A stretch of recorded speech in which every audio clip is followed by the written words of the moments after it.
My mother did not just return from her year-long affair to reconcile. She came back to forge my father's signature and sell our house right out from under us to pay off her lover's debts. I stood on the porch and threw her designer suitcase into the yard, screaming until my throat bled.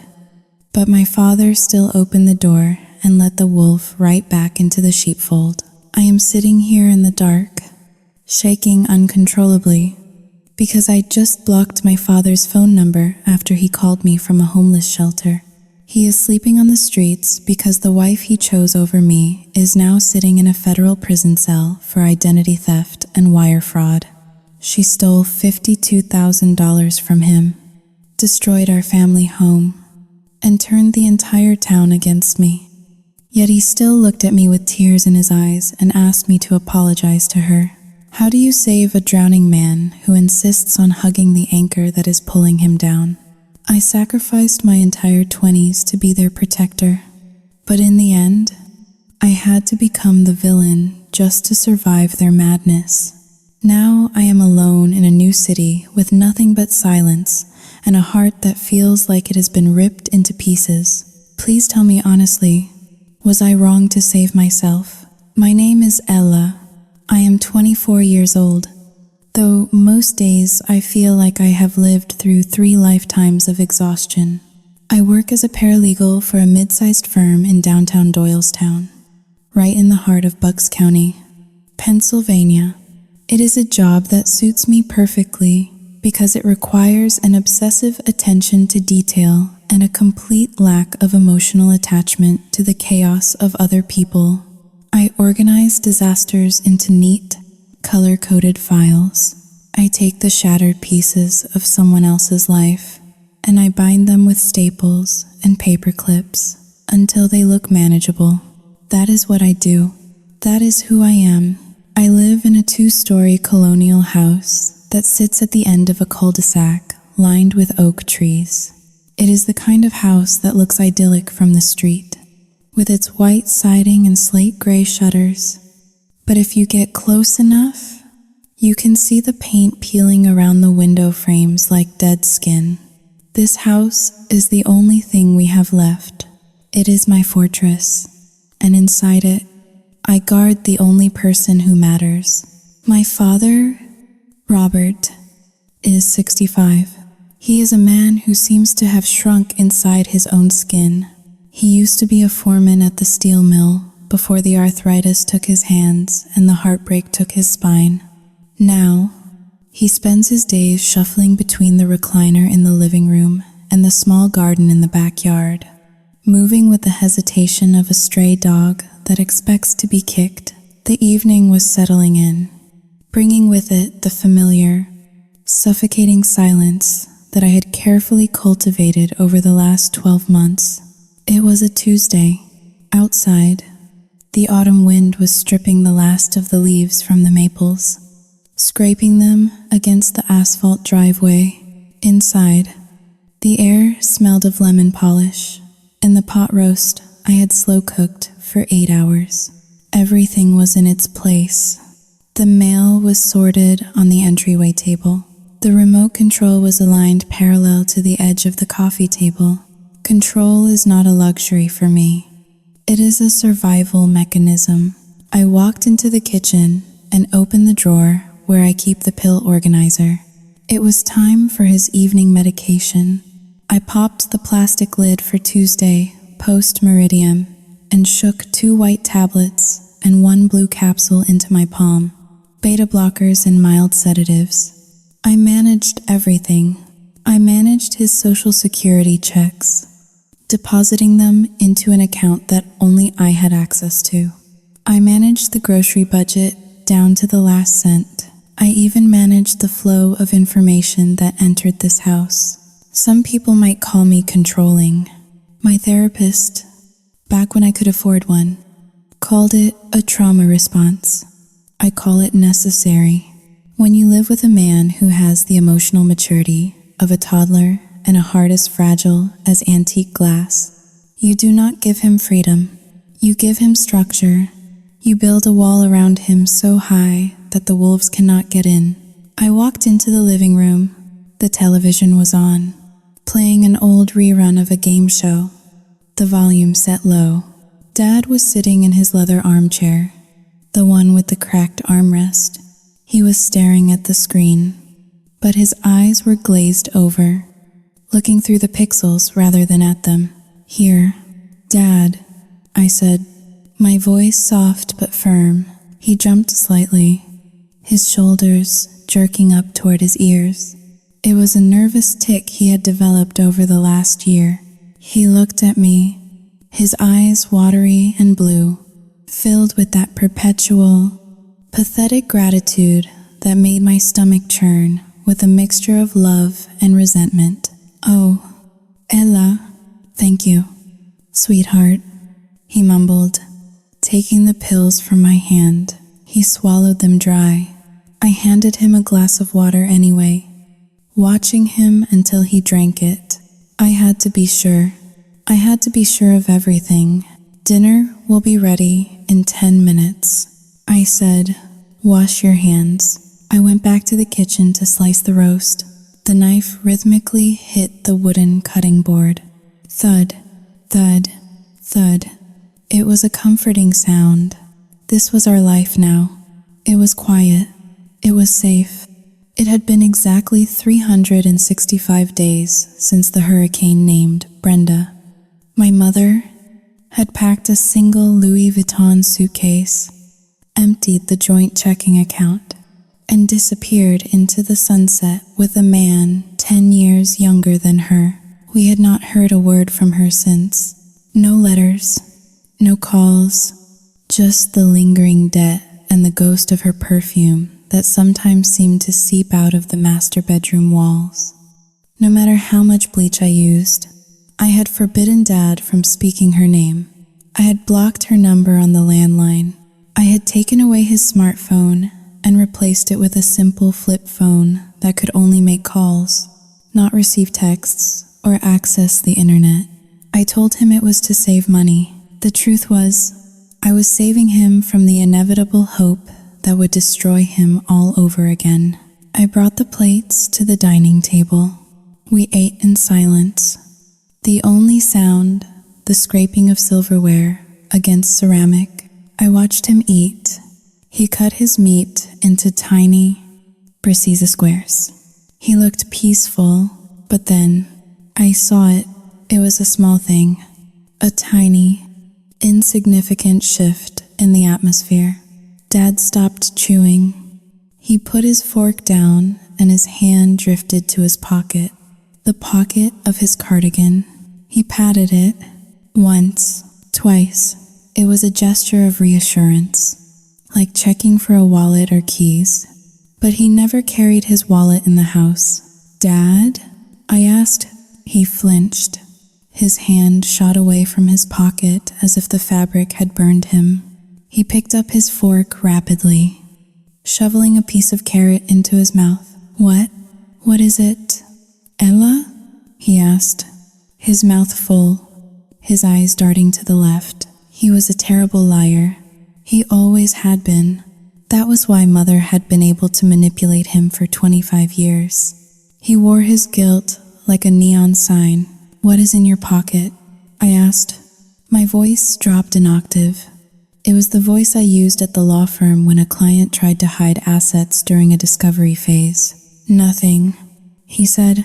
"Just Sauting Howleen. 2 hashes greater than just a tissue."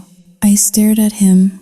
The silence stretched between us, tight as a piano wire.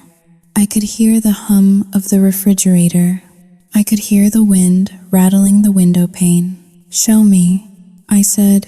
"Ella, please. I am eating dinner," he whined, sounding like a scolded child. "Robert, show me what is in your pocket now." He trembled. Slowly, with a shaking hand, he reached into his cardigan. He pulled out the black flip phone I had given him, but it was not closed. It was flipped open, just a crack. The screen was glowing with a faint blue light. I stood up. The legs of my chair scraped violently against the hardwood floor. I walked around the table and snatched the phone from his hand. He did not resist. He just slumped in his chair, staring at his plate. I looked at the screen. My heart hammered against my ribs. He had not made a call. He was staring at a photo. It was not a digital photo. He had somehow managed to pry off the back case of the phone, where the battery was, and he had taped a tiny, folded piece of paper inside the clear plastic backing. I ripped the back cover off. I unfolded the paper. It was a picture of her, Brenda. It was an old photo, taken maybe 5 years ago on a vacation to Florida. She was wearing a wide-brimmed hat and laughing, her arm draped possessively over Dad's shoulders.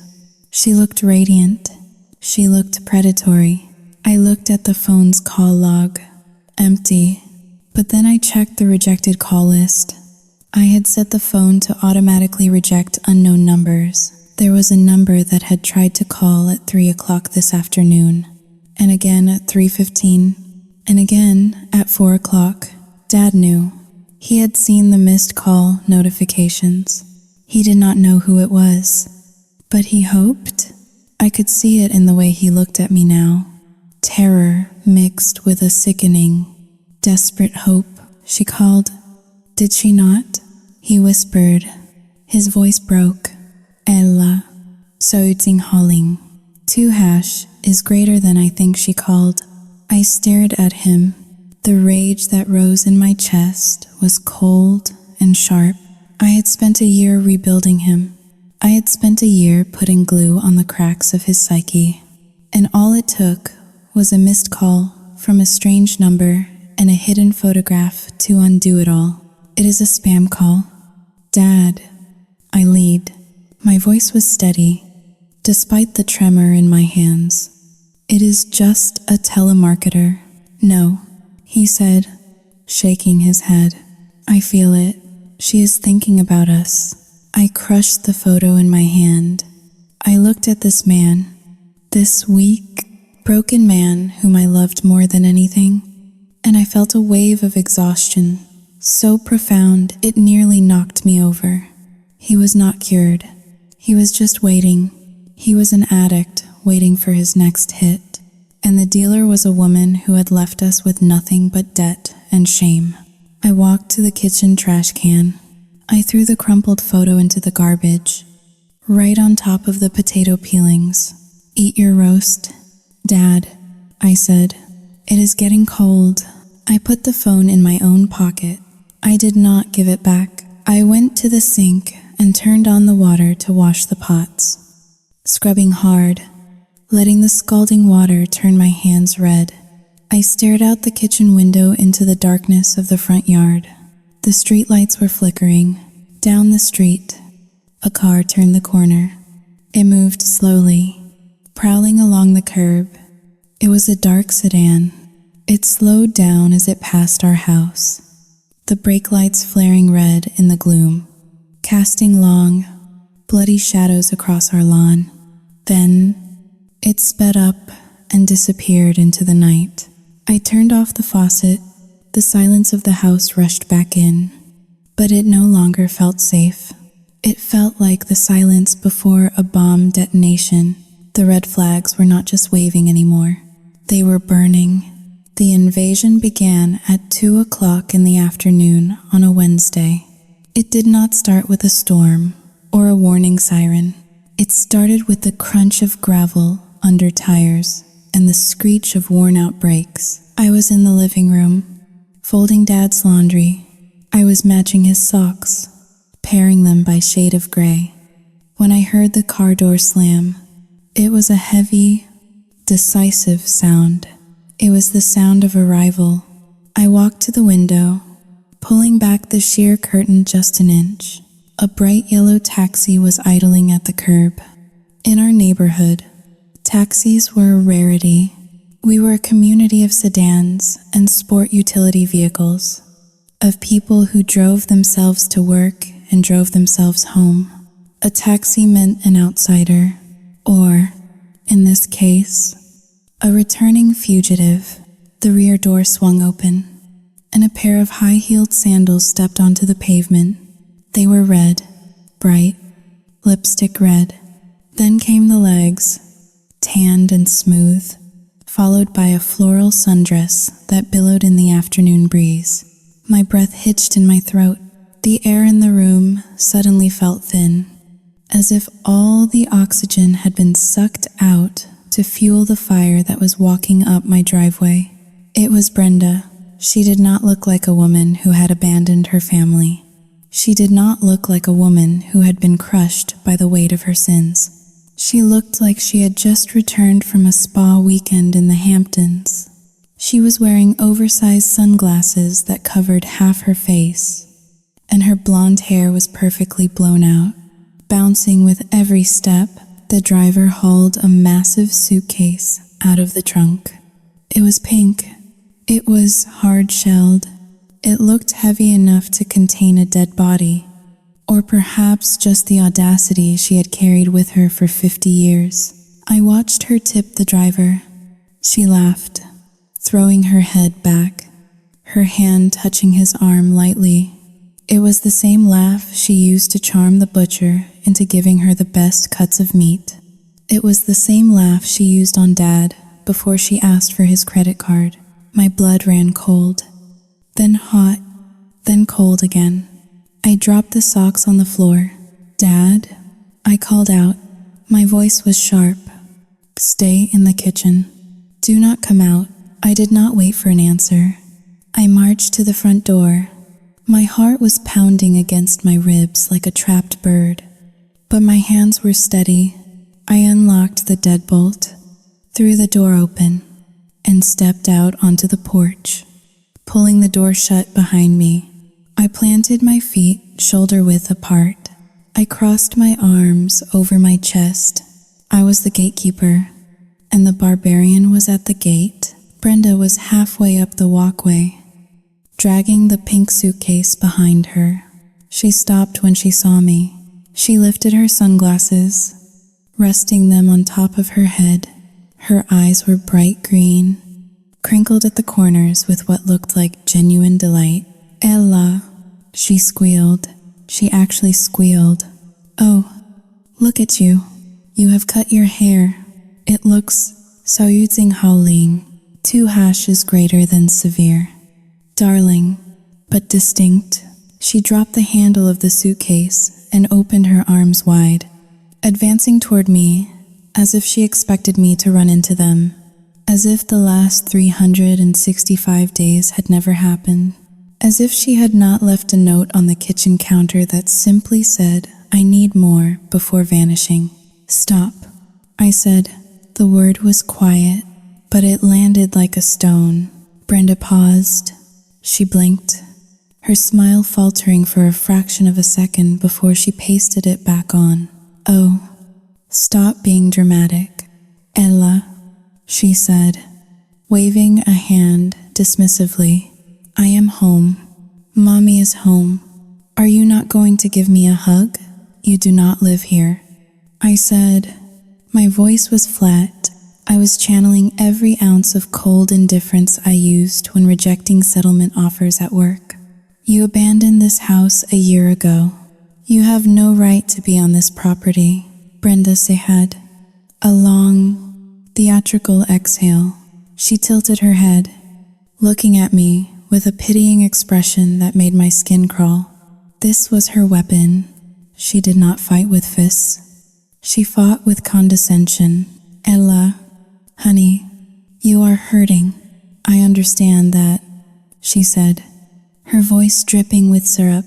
"I needed time. I needed to find myself. You know how suffocating this town can be. I was dying inside. Ella, I had to leave to heal, and now I am healed. I am ready to be the mother you deserve." I stared at her. The narcissism was breathtaking. It was almost impressive in its scope. She truly believed that her desire to find herself justified leaving her husband in financial ruin and her daughter to pick up the pieces. "You are not walking through this door," Brenda, I said. She took a step forward. Her face hardened. The sweet, healing mother mask slipped, revealing the steel underneath. Move aside. Ella, she said. This is my house. My name is on the deed. I checked with my lawyer. You cannot keep me out of my own home. Now, where is your father? I am sure he is dying to see me. She reached for the door handle. Something inside me snapped. It was not a loud snap. It was the quiet breaking of a dam. All the nights I had spent listening to Dad cry himself to sleep. All the bills I had paid by skipping lunch. All the humiliation of dodging calls from creditors. It all rushed to the surface. I did not shove her. That would have been assault. Instead, I grabbed the handle of her pink suitcase. Hey, what are you doing? She shrieked. I did not answer. I swung the suitcase around. It was heavy, packed tight with who knew what. Souvenirs from her affair. Clothes she bought with money she stole from us. I used the momentum of the swing. I put my entire body weight into it. With a grunt of effort, I heaved the suitcase off the porch. It flew through the air for a beautiful, suspended second. Then, it crashed onto the front lawn. It tumbled end over end, the plastic shell cracking against the decorative rocks lining the flower bed. It came to rest upside down in the grass, looking like a dead flamingo. Ella, Brenda screamed. Her face turned a blotchy red. My clothes, my designer bags. Are you insane? I stood on the edge of the porch, looking down at her. I felt powerful. I felt terrified. Get off my property, I said, or I will throw you out next. Brenda stood there, her mouth opening and closing like a fish. She looked around. Mrs. Gable, our neighbor across the street, was standing on her porch, holding a watering can, watching the scene with rapt attention. A few other neighbors had stopped walking their dogs. We were a spectacle. Brenda saw the audience. Immediately, her posture changed. She slumped her shoulders. She brought a hand to her face. She started to sob. Loud, ragged sobs that sounded devastatingly real. My own daughter. She wailed. Loud enough for Mrs. Gable to hear. I come home to make amends. And she attacks me. Oh, God. Help me. I watched her performance with disgust. It was Oscar-worthy. Then, I heard the door open behind me. I froze. I had told him to stay in the kitchen. Dad stepped out onto the porch. He was wearing his old cardigan, the one with the moth holes. He looked at me. Then he looked at Brenda standing on the walkway, tears streaming down her face. Then he looked at the suitcase in the yard. Robert! Brenda cried out when she saw him. She held out her hands, trembling.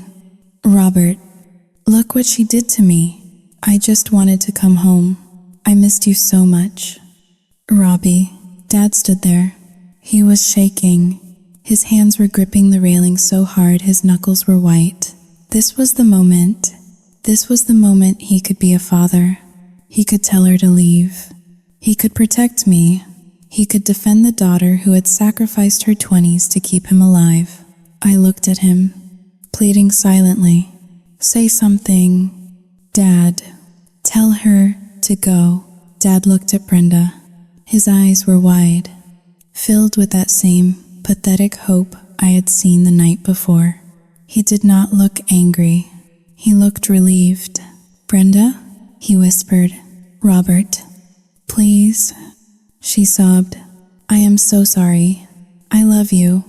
Just let me in. Dad looked at me. He did not look me in the eye. He looked at my shoulder. Ella, he mumbled, his voice barely audible. That, Xiao Yu Jing Hao Ling, 2 hashes greater than that, is your mother. The betrayal hit me harder than a physical blow. It winded me. I stepped back, looking at this man I barely recognized. He was not a victim. He was a volunteer. You cannot be serious. I hissed. She has nowhere else to go. Dad said, still looking at the ground. I looked back at Brenda. She had stopped crying. She was wiping her eyes, but behind her hand, I saw the ghost of a smirk. She knew. She had won before she even stepped inside. Fine, I said. My voice was ice. I stepped aside. I opened the door wide. If you want her, you can have her. But do not expect me to clean up the mess this time. Brenda walked up the stairs. She passed me without a glance. As she walked by, the scent of her expensive perfume filled my nose. Gardenias and musk. It smelled like rot. She walked straight into my father's arms. I stayed on the porch. I watched them hug. I watched the neighbors watching us. I looked at the pink suitcase lying broken in the yard. The enemy was inside the gates, and the king had opened the door for her. I did the only thing a rational person could do in the face of such overwhelming insanity. I grabbed my father by the loose fabric of his cardigan, pulling him backward into the safety of the foyer, and I slammed the heavy oak door in Brenda's face. The sound of the deadbolt sliding home was loud, like a gunshot in the sudden silence of the house. Robert, Brenda screamed from the other side of the wood. Robert, open this door. She is crazy. Dad stood in the hallway, his chest heaving. He looked at the door, then at me. His eyes were wide and terrified, like a deer caught in the high beams of an oncoming truck. He made a move toward the lock. Do not, I warned him. My voice was low and vibrating with a rage I had not felt since I was 16. If you open that door, Dad, I will pack my bags and I will leave. I mean it. You can deal with the debt collectors and the mortgage payments and her by yourself. He froze. His hand hovered inches from the brass knob. He looked at me, really looked at me, and he saw the truth in my eyes. I was the one who kept the lights on. I was the one who fought the wolves. Without me, he was just a soft, exposed belly waiting to be gutted. He dropped his hand. He slumped against the wall, sliding down until he was sitting on the floor, weeping into his hands. It was a pathetic, whimpering sound. I walked away. I could not look at him. I went to the kitchen window to watch the enemy. I expected Brenda to leave. I expected her to scream for 10 minutes, realize she had lost, and call another taxi. I underestimated her. I underestimated the sheer, bottomless depth of her entitlement. She did not leave. Instead, she camped. By 5 o'clock that evening, a delivery truck pulled up to the curb. Brenda accepted a large flat package with a triumphant smirk. Within 20 minutes, right there on the front lawn, in the middle of our manicured fescue grass that I paid a landscaping service $80 a month to maintain, she erected a tent. It was not a subtle tent. It was neon orange. It looked like a cancerous growth on the face of our property. She set it up right next to her broken suitcase. She dragged one of the white wicker chairs from the porch down to the grass and sat in front of the tent like a queen holding court. Then came the phone. She mounted her smartphone on a small tripod she had pulled from her bag. She smoothed her hair, checked her teeth in the screen reflection, and hit the record button. I watched through the blinds as she began the performance. I could not hear her through the double-paned glass, but I knew this script. I saw the tears start on command. I saw her gesturing wildly at the house, pointing at the closed door, clutching her chest as if she were in the throes of a heart attack. My phone buzzed in my pocket. It was a notification from the neighborhood Facebook group. Have you seen the poor woman on the lawn at 42 Oak Street? Someone named Janice posted. Apparently, her daughter kicked her out on the street without a penny. Heartless, I felt the bile rise in my throat. She was winning the narrative. She was turning the court of public opinion against me before the trial had even begun. By 6 o'clock, the first car slowed down. A woman leaned out and handed Brenda a bottle of water. Brenda accepted it with a bowed head, looking like a martyr. By 7 o'clock, the Homeowners Association struck. I saw Mrs. Higgins, the president of the Homeowners Association, marching up the driveway. Mrs. Higgins was a woman who measured grass height with a ruler. She stopped at the edge of the lawn, pointing a manicured finger at the orange tent. I opened the window just a crack to listen. Sao Ding Ha Ling. 2 hashes greater than violates Section 8. Paragraph C of the community bylaws regarding temporary structures and unsightly debris. Mrs. Higgins was shouting. Brenda did not flinch. She looked up at Mrs. Higgins, her eyes swimming with fresh tears. "Oh, ma'am," Brenda sobbed, her voice trembling perfectly. "I know it is unsightly. I am so sorry. But my daughter, Sao Ting Ha Ling, 2 hashes greater than my own flesh and blood. Sao Ting Ha Ling, 2 hashes greater than she has locked me out. This is all I have. I am just a mother trying to be near her family. Where else can I go?" Mrs. Higgins paused. Her rigid posture softened. She looked from the weeping woman to the silent, imposing house. The transformation was instant. The rule book was forgotten in the face of this soap opera tragedy. "Oh, you poor dear," Mrs. Higgins said, her voice dripping with sudden sympathy. "That is Sao Ting Ha Ling. 2 hash is greater than that is unconscionable. Do you need a blanket?" I slammed the window shut. I marched to the kitchen and poured myself a glass of wine. My hands were shaking so hard I spilled red drops on the counter. They looked like blood splatter. The night fell heavy and suffocating. The street lights buzzed on, casting long, eerie shadows across the lawn. The orange tent glowed faintly from a battery-powered lantern inside. It was a beacon of my failure. I sent Dad to bed at 9 o'clock.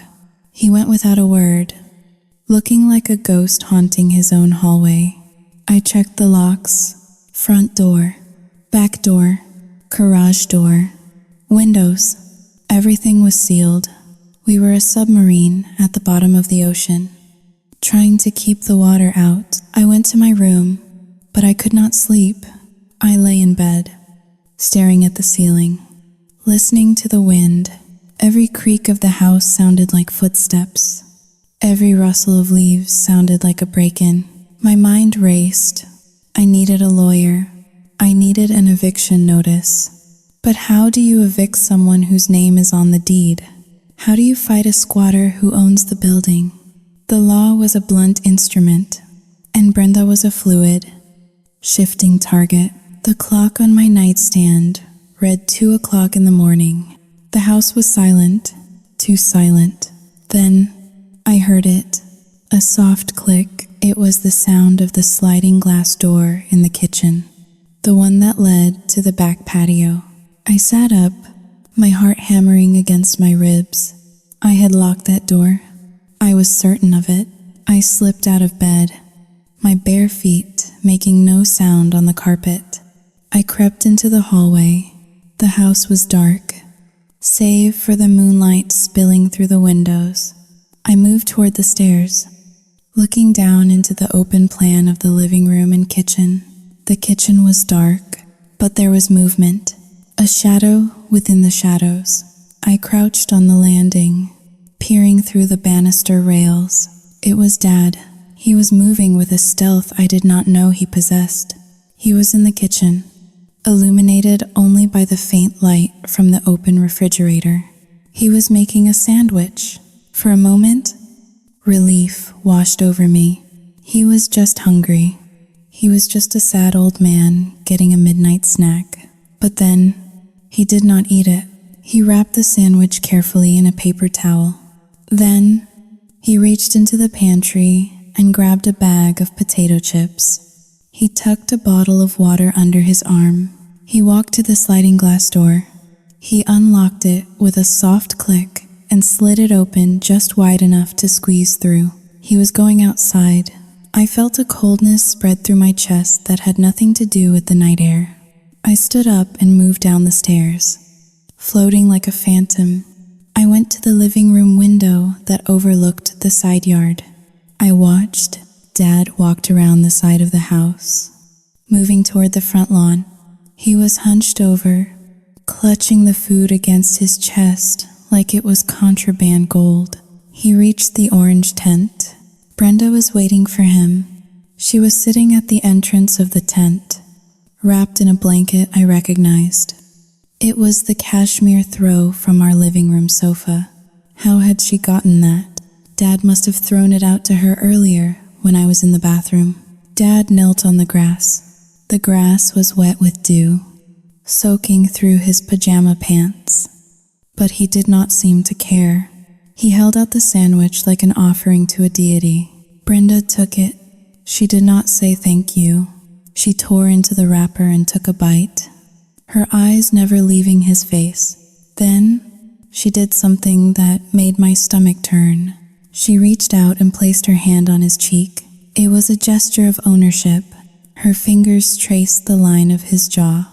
Dad leaned into her touch. He closed his eyes, his face crumbling into an expression of pure, agonizing devotion. He looked like a beaten dog that had finally been allowed back onto the bed. I could see his lips moving. I could not hear the words, but I could read the body language. He was apologizing. He was begging for forgiveness. He was telling her that he loved her. Brenda smiled. It was not a warm smile. It was the smile of a predator that knows the trap has snapped shut. She leaned forward and kissed his forehead, a benediction from the saint of chaos. She whispered something to him. Dad nodded vigorously. He reached into his pocket and pulled out something small. Cash. It was the emergency cash I kept in the coffee tin for plumbers or electricians. He handed it to her. She tucked the money into her bra. I stepped back from the window, my back hitting the wall. I slid down until I was sitting on the floor in the dark living room. I had been fighting to keep her out. I had thrown her suitcase. I had locked the doors. I had threatened the police, but none of it mattered. The walls I had built were useless because the Trojan horse was already inside. Dad was not a hostage. He was a collaborator. He was feeding the enemy at the gates, giving her strength, giving her money, giving her the very will to destroy us. I sat there in the dark, listening to the wind howl. I realized then that I was completely alone. There was no we, there was just me. And there were them. The betrayal did not taste like ash. It tasted like nothing. It was a hollow, gaping void in the center of my chest where my father used to be. I closed my eyes. Tomorrow, the war would change. I was done protecting him. If he wanted to be the architect of his own destruction, I would let him lay the bricks. But I would be damned if I let him use my house as the mortar. The morning sun did not bring clarity. It brought an assault. I woke up with a headache that felt like a railroad spike had been driven through my left temple. The house was quiet, but it was the silence of a held breath. Downstairs, I could hear the faint clinking of a spoon against a ceramic mug.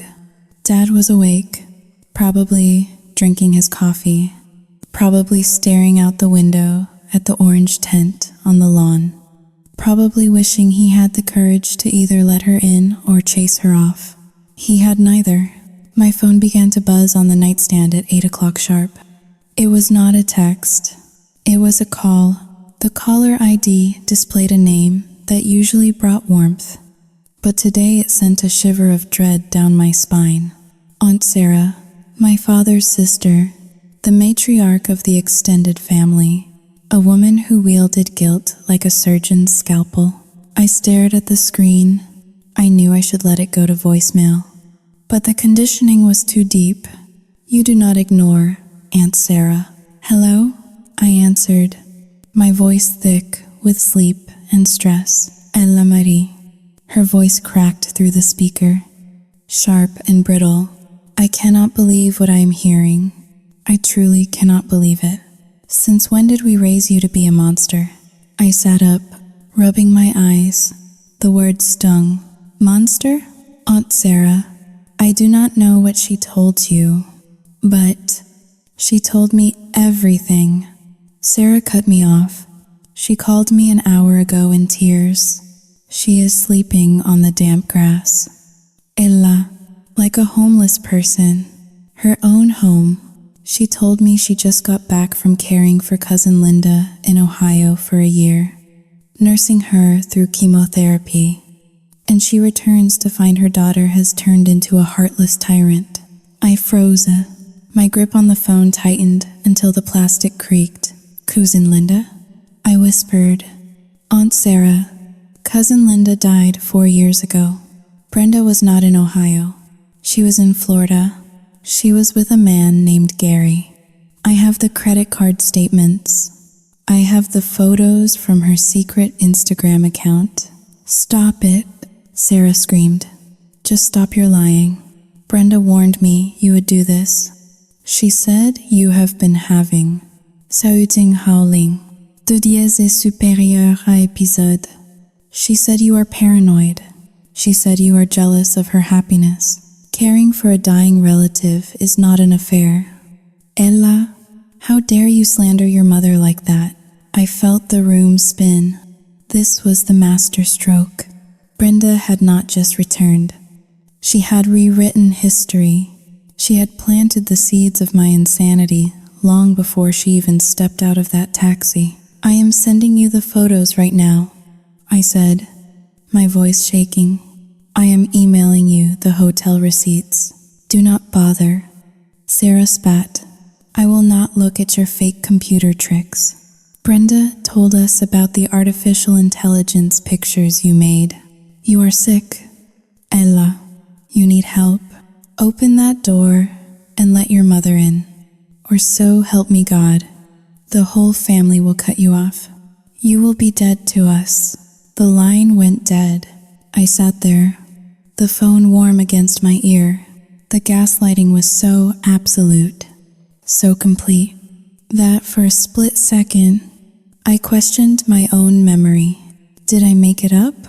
Was she really nursing a sick relative? Then I looked at the desk in the corner of my room. The folder labeled evidence was still there. The private investigator's report I had spent $3,000 on. My entire savings at the time was real. The photos of Brenda kissing a tanned man on a yacht in Key West were real. The truth did not matter. Not to them. Brenda gave them a story they wanted to hear. The story of a saintly mother and a troubled, ungrateful daughter. It was easier to believe the daughter was crazy than to accept that the mother was a sociopath. I stood up. I showered in cold water to shock my nervous system back into alignment. I put on my work clothes, a crisp white blouse and black slacks. I needed armor. I went downstairs. Dad was sitting at the kitchen table, his head in his hands. He did not look up when I entered. She called Sarah. He mumbled into his palms. I know, I said. I poured myself coffee. The liquid was black and bitter.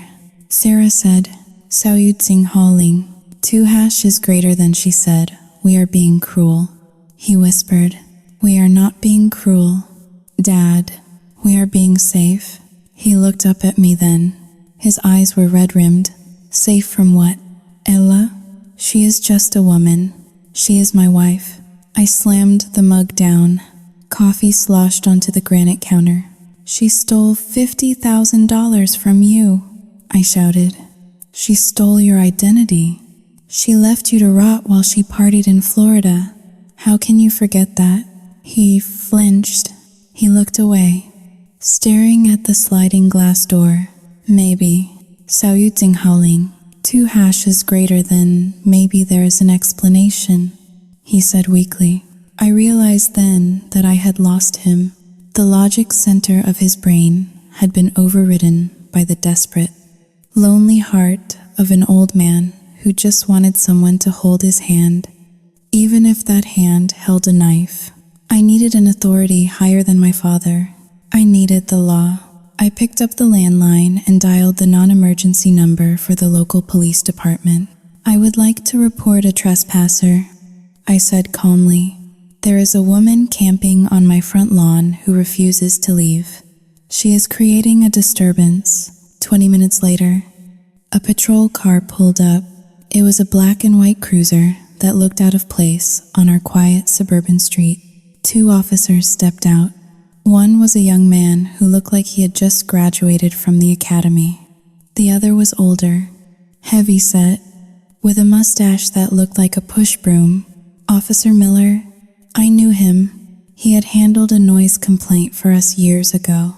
I walked out onto the porch. Brenda was already standing up, smoothing her dress. She had clearly been waiting for this. She did not look scared. She looked ready. Officer Miller walked up the driveway, hitching his belt up. He looked at the orange tent, then at Brenda, then at me. Morning, folks, he grunted. We got a call about a disturbance. Officer, thank God you are here, Brenda said, stepping forward. Her voice was trembling, but her eyes were sharp as flint. My daughter, Sao yu ting haoling, 2 hash, is greater than she has locked me out. I have been sleeping in the yard like a dog. Officer Miller looked at me. Ella, is this true? She does not live here, I said, crossing my arms. She abandoned this property a year ago. She is trespassing. I want her removed. Brenda reached into her purse. She pulled out a folded document. It was not a crumpled receipt or a tissue. It was a pristine copy of the property deed. Officer, she said, handing him the paper, this is my house. My name is Brenda Davis. I own this property jointly with my husband, Robert Davis. Officer Miller took the paper. He put on his reading glasses. He scanned the document. He looked at the date. He looked at the names. He sighed. It was the heavy, tired sigh of a man who hated domestic disputes because there were no good guys, only headaches. He handed the paper back to Brenda. He turned to me. Miss Davis, is your father home? He is inside. I said, get him out here, please. I went inside and dragged Dad out. He shuffled onto the porch, blinking in the sunlight. Mr. Davis, Officer Miller said, is this woman your wife? Dad looked at Brenda. She smiled at him. A sad, brave, encouraging smile. Yes, Dad whispered. Are you legally divorced? The officer asked. No. Dad said, have you filed for legal separation or a restraining order? No. Officer Miller took off his glasses. He looked at me with eyes that held a mixture of pity and annoyance. Miss Davis, I cannot remove her, he said flatly. What? I felt the blood drain from my face. She does not live here. She left. It does not matter, the officer said. Her name is on the deed. She is a legal owner of this property. Unless there is a court order stating otherwise, she has as much right to be here as you do. In fact, more right, since your name is likely not on the title. But she is dangerous, I argued, my voice rising. She committed identity theft. That is a civil matter, or a separate criminal investigation. Officer Miller interrupted. If you want to file charges for fraud, you can come down to the station, but right now, regarding this property, she stays, and you cannot lock her out. That is an illegal eviction. The world tilted on its axis. The law, the cold, hard structure I had dedicated my career to, had just turned its back on me.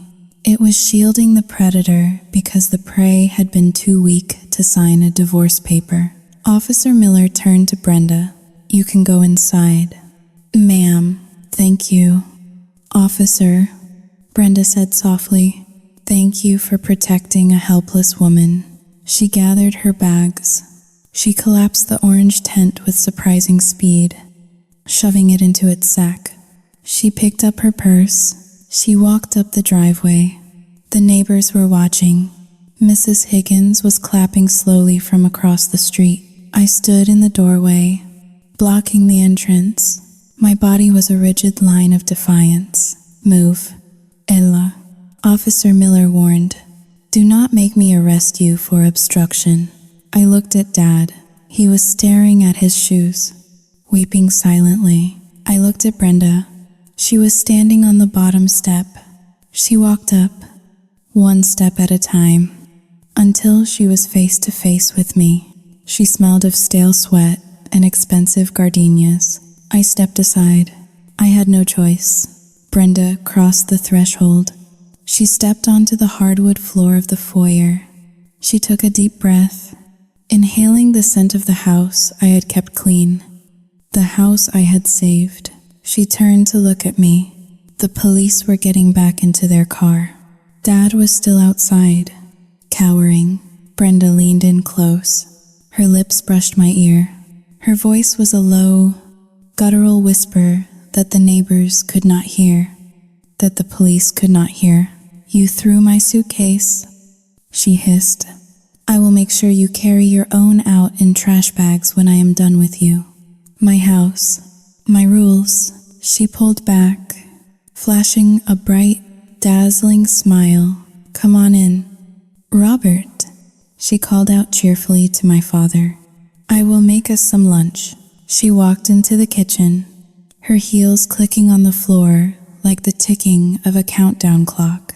I stood in the open doorway, staring at the empty lawn where the grass was flattened and yellowed in the shape of a tent. The fortress had fallen. The invasion was complete. The house did not feel like mine anymore. It felt like a host body rejecting a transplant. In the 72 hours since Brenda had crossed the threshold, the air pressure inside the walls had shifted. It was heavy, thick with the scent of her cloying gardenia perfume and the underlying metallic tang of tension. She moved into the master bedroom immediately. It was a strategic conquest. That room had been a shrine to my mother's absence for a year, dusty and untouched. Now, it was her command center. I could hear her in there at night, humming to herself, moving furniture, the sounds vibrating through the floorboards to my room below, like the footsteps of a giant. I tried to maintain my routine. I went to work. I filed motions. I organized discovery packets, but my mind was back at the house on Oak Street, imagining what she was touching, what she was destroying. On Friday afternoon, I came home early. My head was throbbing from staring at spreadsheets, and I needed the sanctuary of my kitchen.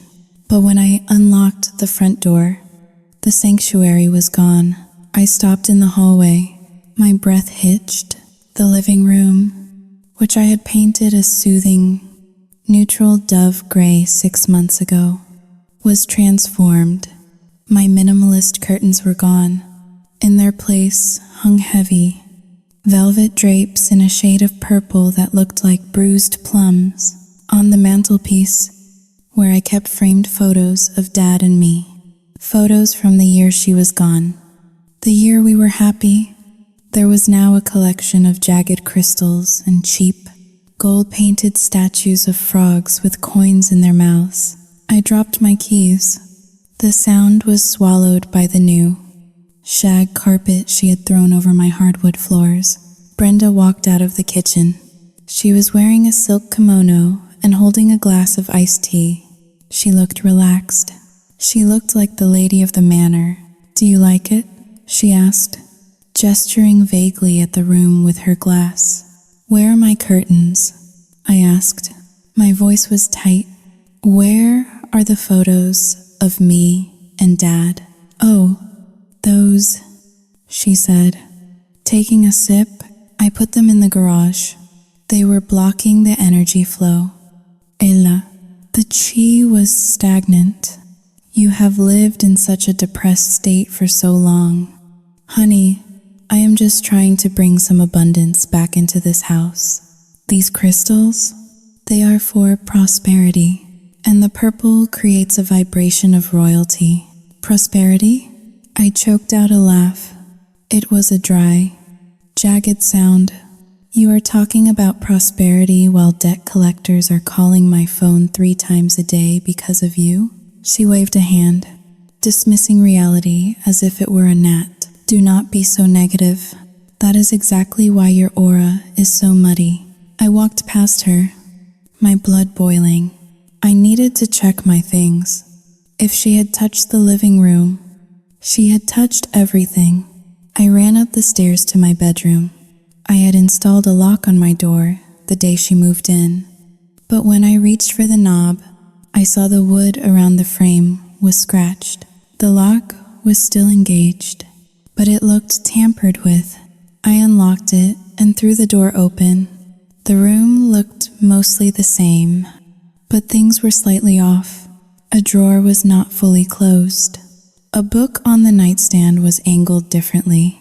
I went straight to my dresser. The top drawer, the velvet jewelry box. I opened it. My stomach dropped to the floor. It was empty. The gold ring, my grandmother's ring, the one she had left to me in her will, specifically to me, because she knew Brenda would pawn it for a pair of shoes. It was a heavy band with a small but flawless diamond. It was the only thing of real value I owned, both sentimentally and financially. I spun around and marched downstairs. I did not walk. I stomped. The vibration of my anger rattled the pictures on the wall. "Where is it?" I screamed. I found Brenda in the kitchen, chopping vegetables. Dad was sitting at the table, peeling potatoes. He looked up, startled by my tone. "Where is what, dear?" Brenda asked calmly. She did not stop chopping. The knife hit the board with a steady, rhythmic thud. Thud, thud. "My grandmother's ring," I yelled. "It was in my jewelry box." "You broke into my room and you took it." Brenda stopped chopping. She turned around slowly, wiping her hands on a towel. Her face was a mask of confusion. "Ella, I have no idea what you are talking about. I have not been in your room. Why would I go in there? It smells like teenage angst and stale crackers. Do not lie to me." I stepped forward, invading her personal space. "I know you took it. You probably already sold it to that pawn shop on Main Street. Give it back, Brenda, or I swear to God." "Ella." Dad stood up. His chair scraped loudly against the floor. "Stop shouting at your mother." I whipped my head toward him. "You are defending her? She stole Grandma's ring." "Dad, the one Mom, Grandma, gave to me," Brenda said. A long, suffering sigh. "Robert, she is confused again," Brenda said softly, looking at Dad with sympathy. "Remember how she lost her car keys last week? And that important file for work? She is so scatterbrained lately. Stress. I imagine I felt like I was being strangled. My car keys had been in the ignition where I left them. The file had been on my desk. She was rewriting my reality in real time. I am not confused," I shouted. My hands were shaking. I saw the scratches on my door frame, Honey, you probably scratched it yourself when you were installing that ridiculous lock, Brenda said soothingly. As for the ring, 小玉静好令, 2 hash is greater than are you sure you did not lose it? Maybe you dropped it down the sink? Or left it at work? You are so careless with nice things, just like you were with that doll I bought you when you were 6. The gaslighting was a physical weight. It pressed down on my chest, making it hard to breathe. She was taking my memories, my sanity, and now my inheritance. I did not lose it. You stole it. You are a thief and a liar. Brenda's eyes hardened. The mask slipped for just a second. Watch your mouth, little girl, she whispered. That was it. The dam broke. I reached out and grabbed the bowl of vegetables she had been chopping. It was a heavy ceramic bowl filled with peppers and onions. I did not think. I just reacted. I hurled the bowl at the floor. It shattered. The sound was explosive. Ceramic shards flew across the kitchen like shrapnel. Peppers and onions scattered across the linoleum. There was a moment of absolute silence. I stood there, heaving, my chest rising and falling rapidly. I looked at the mess. I looked at Dad. He was pressed back against the refrigerator, his face pale, his eyes wide with horror. He looked at me as if I were a stranger, as if I were dangerous. Oh my God, Brenda whispered, but she did not sound scared. She sounded, 小玉静好令, 2 hash is greater than pleased. She reached into the pocket of her kimono.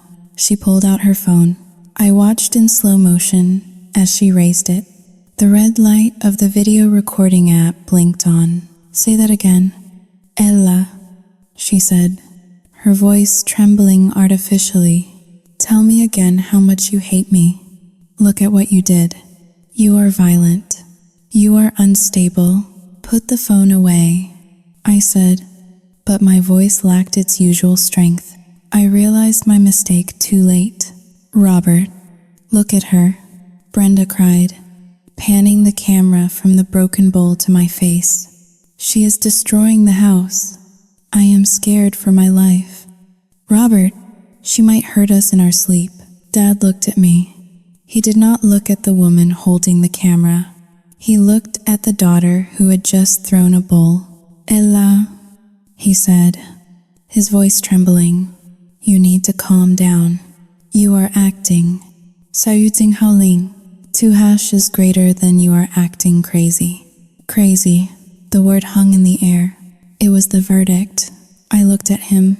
This man I had bathed when he was sick. This man I had fed. This man I had protected from the wolves. He was looking at me with fear. He chose the wolf because the wolf knew how to wag its tail.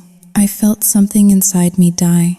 It was the last little flickering flame of hope that my father would wake up. It was the hope that justice existed. It was the hope that if I just shouted loud enough, the truth would be heard. It would not. I lowered my hands. I stopped shaking. A strange, cold calm washed over me. It was the numbness of a soldier who realizes they have been left behind enemy lines. I looked at Brenda. She was still recording. A small, triumphant smirk playing on her lips behind the phone. You win, I said softly. I did not scream. I did not apologize. I turned around and walked out of the kitchen. I am calling the police if you do that again, Brenda shouted after me. For the benefit of the recording, I walked up the stairs. I entered my room. I closed the door. I did not cry. Crying was for victims. Crying was for people who thought their tears would move someone. There was no one left to be moved. I sat on the edge of my bed. I stared at the empty spot on my dresser where the jewelry box used to sit. She wanted to play games. She wanted to use the law, the house, and my father against me. She wanted to paint me as the villain. Fine, If she wanted a villain, I would be a villain. I reached under my mattress. I pulled out a small, black notebook. It was where I kept track of the household expenses. But now, it would be used for something else. I opened to a fresh page. I picked up a pen. Step 1. I wrote, "Stop protecting him." Step 2. I wrote, "Gather the evidence." Step 3. I wrote, "Burn it all down." The Ella who threw bowls and screamed was dead. She died in that kitchen under the glare of a smartphone camera. The Ella who remained was cold. She was calculating, and she was ready to do what needed to be done. I lay back on the pillow. Downstairs, I could hear Brenda sweeping up the ceramic shards. She was humming again. Let her hum. Let her think she has won. The war had just begun. The silence in the house was not peaceful. It was the heavy, pressurized silence of a submarine that had dived too deep, the hull groaning under the weight of the ocean, waiting for the inevitable breach. For 3 days, I had stopped speaking. I moved through the rooms like a ghost, observing but not engaging. I watched Brenda rearrange the kitchen cabinets. I watched her order takeout with money we did not have. I watched Dad follow her around like a puppy, desperate for a scrap of affection, blind to the leash she had wrapped around his neck. I went to work. I came home. I locked my bedroom door. I waited. I knew something was coming. You do not invite a parasite into your bloodstream and expect to remain healthy. I just did not know how fast the infection would spread. It happened on a Tuesday, exactly 1 week after her return. I had taken a sick day.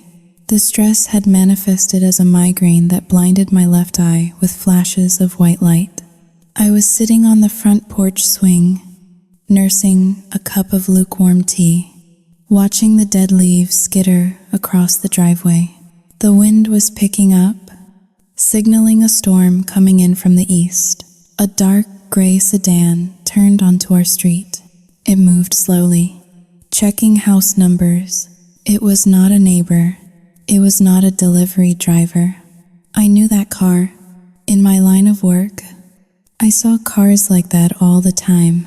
Cheap, domestic models with tinted windows and a driver who looked like he hated his life. A process server. My stomach turned over. I set my tea down. The car pulled into our driveway. A man stepped out. He was thick-necked, wearing a windbreaker that was too tight across his shoulders. He held a thick manila envelope in his hand. He looked at me. He looked at the house number. Robert Davis, he asked.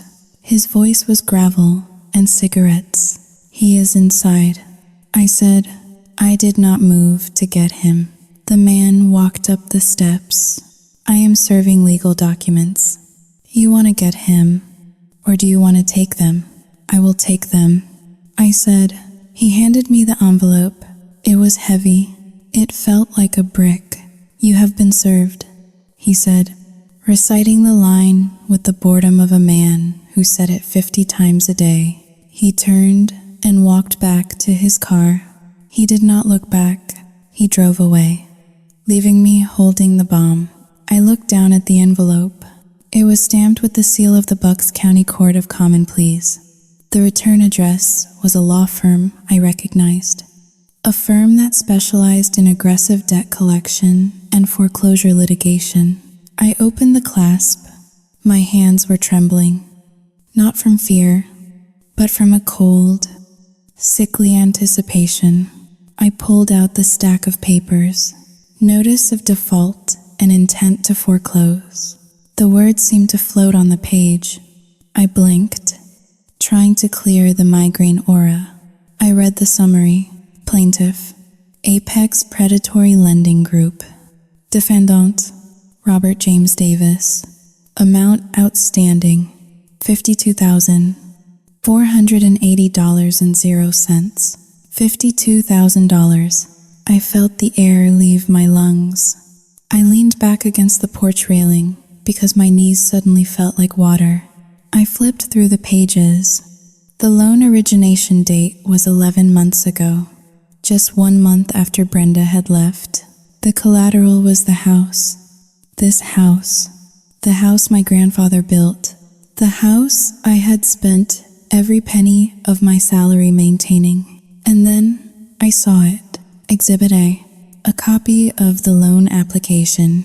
There was my father's name. There was his social security number. And at the bottom, there was a signature. Robert James Davis. I stared at the signature. It was shaky. It looped in the wrong places. It slanted to the left. My father's handwriting slanted to the right. It was a forgery. A bad one, but good enough for an online predatory lender who did not ask too many questions as long as the house had equity. Brenda, she had not just left. She had looted the vault on her way out. She had stolen his identity, taken out a second mortgage against the house, and taken the cash with her to Florida. And now that the money was gone, and the payments were a year overdue, the bank was coming for the bricks and mortar. I did not scream. The rage was too big for screaming. It was a cold, black ocean that swallowed me whole. I stood up. I clutched the papers in my hand. I walked into the house. Brenda was in the living room. She was lying on the sofa, my sofa, watching a talk show. She had a bowl of popcorn on her stomach. Dad was sitting in the armchair, massaging her feet. It was a grotesque tableau of domestic bliss. I walked over to the television and pressed the power button on the side. The screen went black. The laughter of the studio audience cut off abruptly. "Hey," Brenda protested, sitting up. I was watching that. Dad looked at me, his hands still hovering in the air where her feet had been. "Ella, what is wrong? You look pale." I threw the papers onto the coffee table. They landed with a heavy thud, sliding across the surface and knocking over one of her golden frog statues. "Read it," I said. My voice was barely a whisper. Dad reached for the papers. He put on his reading glasses, his hands shaking. Brenda froze. She did not look at the papers. She looked at me. Her eyes narrowed. The relaxed, pampered facade evaporated instantly, replaced by the calculating look of a cornered rat. "What is this?" Dad asked. He squinted at the legal jargon. "Foreclosure? Apex lending? I, Xiaoyu Jinghao Ling. 2 hashes greater than I do not understand. I never borrowed money from these people. Keep reading." "Dad," I said, "look at the signature." He flipped the page. He stared at the signature. He gasped. "That, Xiaoyu Jinghao Ling. 2 hashes greater than that is my name. But I did not sign this. Ella, I swear, I did not sign this." "I know you did not," I said. I turned my gaze to Brenda. She was sitting very still. She was not eating popcorn anymore. "Tell him." "Brenda," I said. "Tell him what?" Brenda said. Her voice was high and tight. "I do not know what kind of mess your father has gotten himself into. Maybe his memory is going. Maybe he signed it and forgot. You committed a felony." I said. I stepped closer to her. "Identity theft, bank fraud, wire fraud, forgery.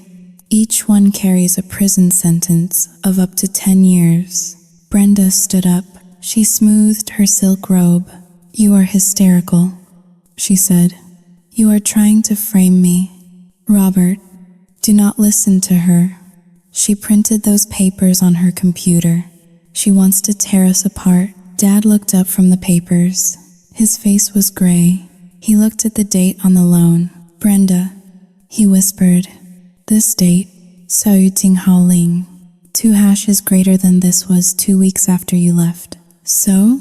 she snapped. "The money was wired to an account in Tampa, Florida. Dad, read. You were in Tampa? Brenda's face twisted. She looked from Dad to me, calculating her odds. She realized the denial would not work. The evidence was too concrete, so she switched tactics.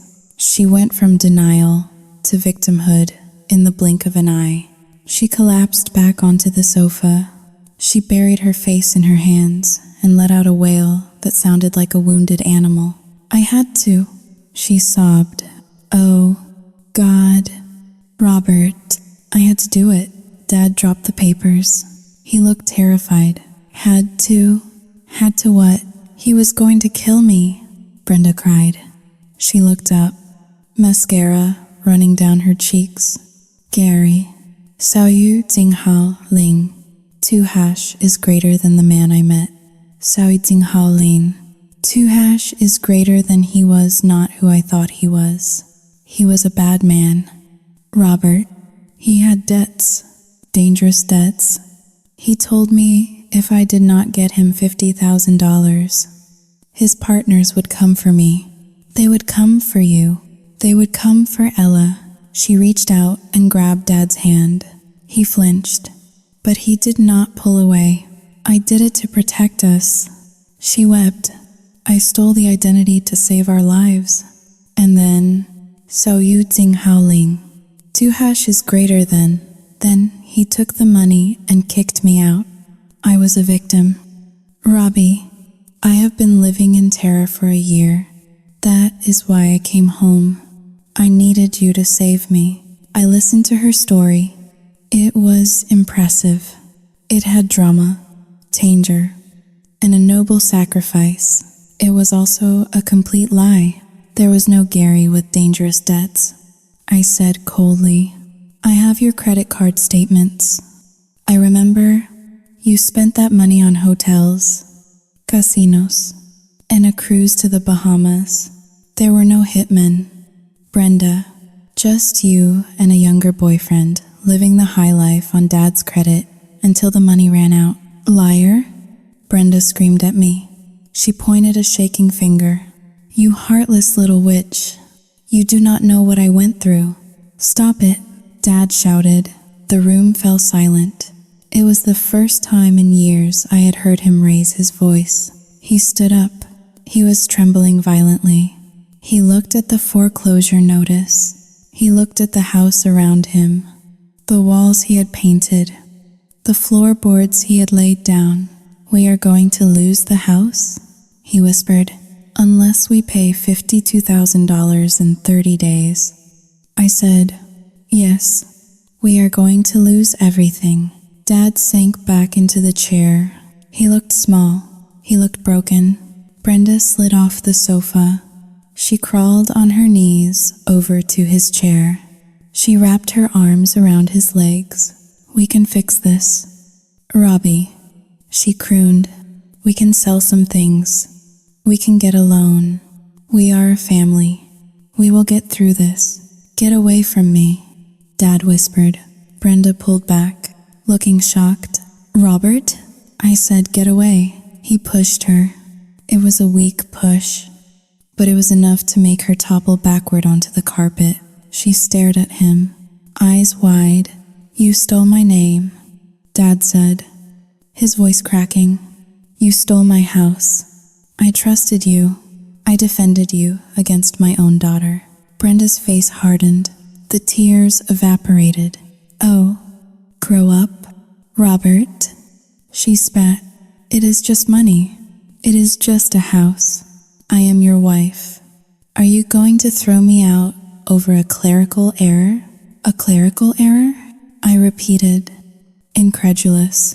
Dad put his head in his hands. I do not know what to do.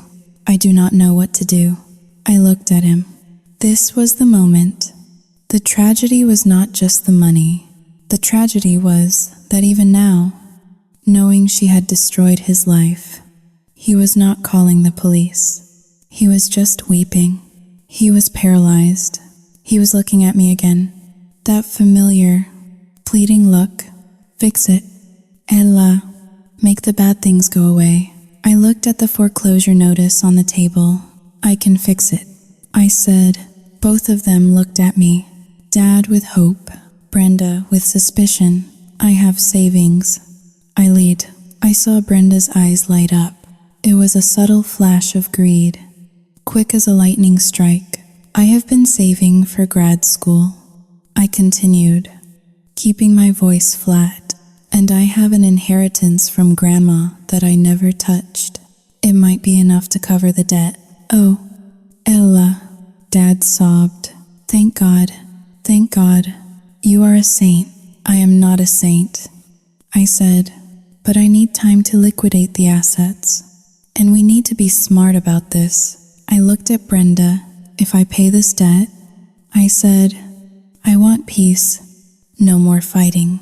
No more lies. Brenda scrambled up from the floor. She rushed over to me, trying to hug me. I stepped back. Of course. Honey, she gushed. Oh, I knew you would understand. You are so smart. We will be a happy family again. I promise. I looked at her. I looked at the relief on my father's face. He was so happy to be saved that he did not care about the cost. He did not care that he was effectively letting her get away with a felony. The tragedy was complete. The house was already lost. Not to the bank, but to the rot inside it. But they did not know what I knew. They did not know that I had no intention of paying a single cent to Apex Lending. I am going to my room. I said, I need to make some calls to the bank. I walked up the stairs. My legs felt heavy, like I was walking through wet concrete. I entered my room and locked the door. I sat at my desk. I opened my laptop. I did not log into my bank account. I logged into Amazon. I searched for voice-activated digital recorder, long range, high capacity. I added 3 of them to my cart.